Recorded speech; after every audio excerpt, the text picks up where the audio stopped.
It's been, more than 18 months since the pandemic struck. And right now, Indonesia is going through a critical time. So, how has Indonesia been holding up against these key challenges, and more specifically in the tourism and the creative economy industries? Things have been really tough for the sectors, and tough would probably be an understatement. So almost 18 months since the pandemic started here in March of 2020. We have seen the tourism sector pretty much collapse. The revenues of the sectors came down from 17 billion US dollars to around 3 billion US dollars. However, there are good news from the creative economy sectors, whereby the impact has not been as devastating as the tourism sectors.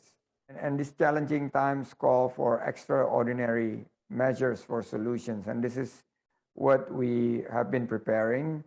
But we are of the belief that the new era of tourism, and in particular also the creative economy, will be more personalized, customized, localized, and smaller in size. And this is where we think we could have room for collaborations with AVPN. And I'm really optimistic having this Fireside chat. I completely agree with you. I think, it's a pause, but it's also an opportunity to build back, like you said, in a more customized fashion. Across Asia, we have seen stories of communities coming together and really trying to solve some of the economic problems. Are you seeing most of these innovations come bottom up or from ground up, or is there a scheme or a process that the government is doing, bringing the private sector to support some of these amazing innovations to take them to scale? I think it comes from both ways. I guess the government is now changing the way they're acknowledging this local wisdom, local innovations, and they try to facilitate, because we think with limited budget, and most of the government budget is allocated to focus on the fight against COVID. Some of these innovations actually initiated by local champions. And most of them focus on actually three key challenges. First is access to market.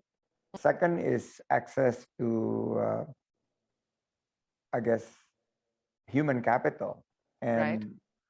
You need to provide capacity building program to do things better, to do things cheaper, and to do things faster.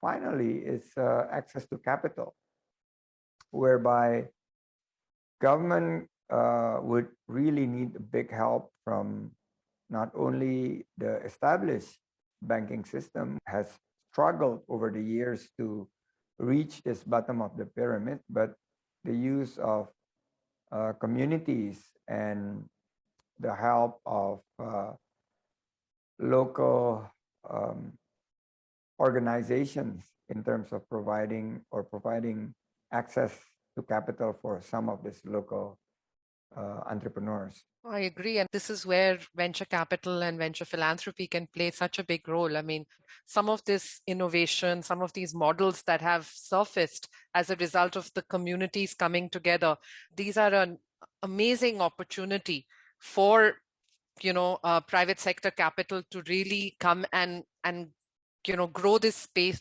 together.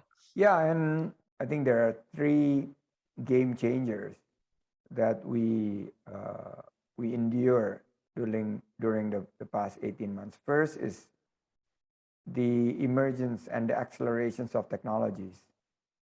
Secondly is the emergence of the millennials and I would say Gen Z, who are actually taking charges. They're stepping up. They are not looking for a job. They're actually creating jobs. by starting up their own firms. And finally, the third pillar that help us endure this crisis is actually the Pancasila. COVID-19 brought us to our sense that, well, there would be time for us to contest again, maybe 3-4 years down the road, but this is the time for us to work together and stand united as a country. I think that's the key point for me, actually. I think, political stability, yes, it has brought it about, but I think the message that is communicated both within Indonesia and outside is that, you come together in a time of crisis for the country. For Asia and for Asians as a whole, we need to, there's so much promise in our continent, both in terms of wealth generation, but also in terms of the inequality that exists. If we don't step up together to actually try and build a society that we all deserve, that our children deserve, that our grandchildren deserve, it's not going to happen. And, I have one last question for you that builds on what you have just said.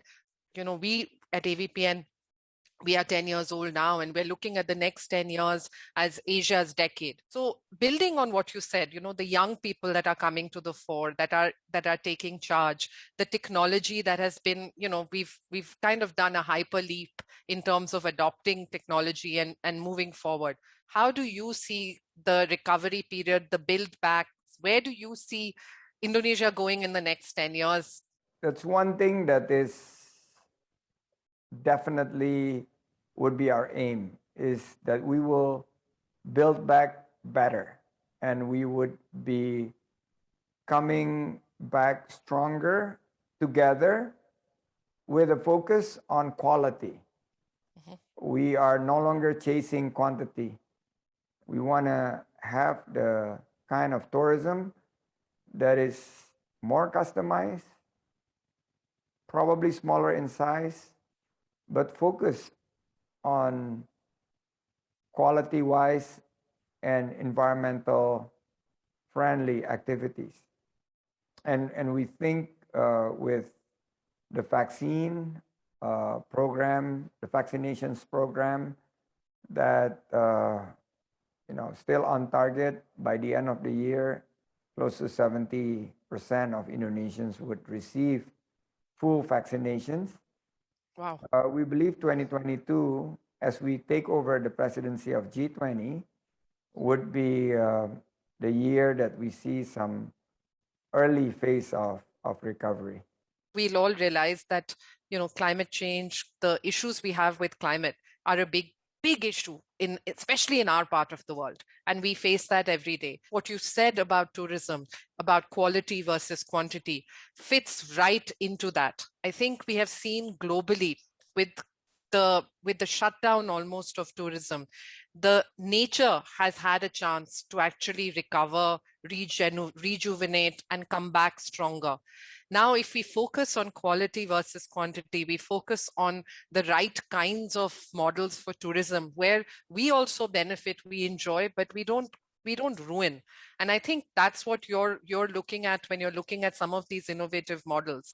And I believe there is a good meeting point of investment with purpose, of really looking at how we can grow sustainably, we can grow where we are actually preserving the amazing natural beauty that you have in Indonesia. I also feel like, there is a lot of interest in supporting innovation, but it is risky. And that's where, capital that comes in at different parts along that continuum. So philanthropic capital is able to and should be willing to take risks. And again, I think, AVPN can play a big role in making that happen.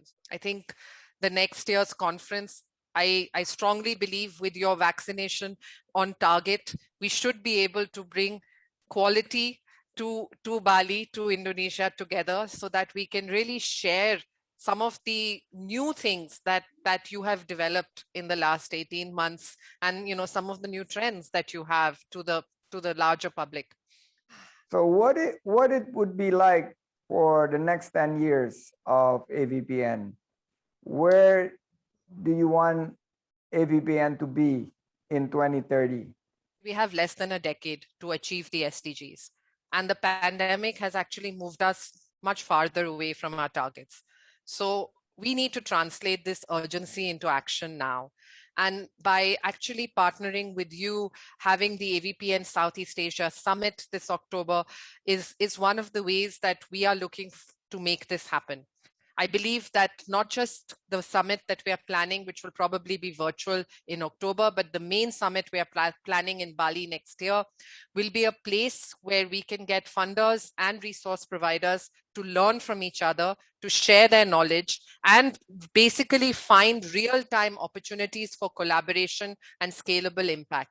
I believe it is crucial that we all work together to build a more inclusive and equal Asia. The time is now, and I think we have the will and the ability to do this. Thank you. We look forward to virtually meet in October and Absolutely. hopefully an in-person meet in 2022. Thank you very much. Perfect. Thank you so much.